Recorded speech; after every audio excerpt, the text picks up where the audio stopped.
So I got a call from a family in San Marcos, Texas. They said they had bees in a bee box in their backyard. So I brought some equipment thinking, hey, I can just move the frames over.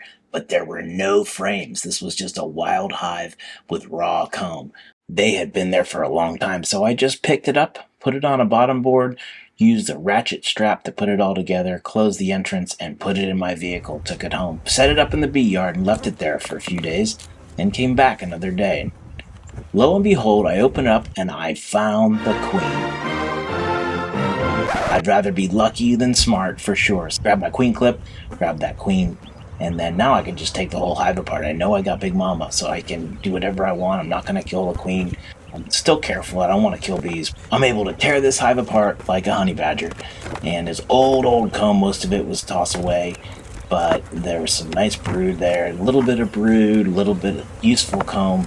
And I was able to get it all out. And then what I'm going to do is move all the useful bits into an adjacent box. I gave them some brood from another hive, some babies from another hive. Here I'm putting some of the brood from their hive in, and they'll really like the smell of that.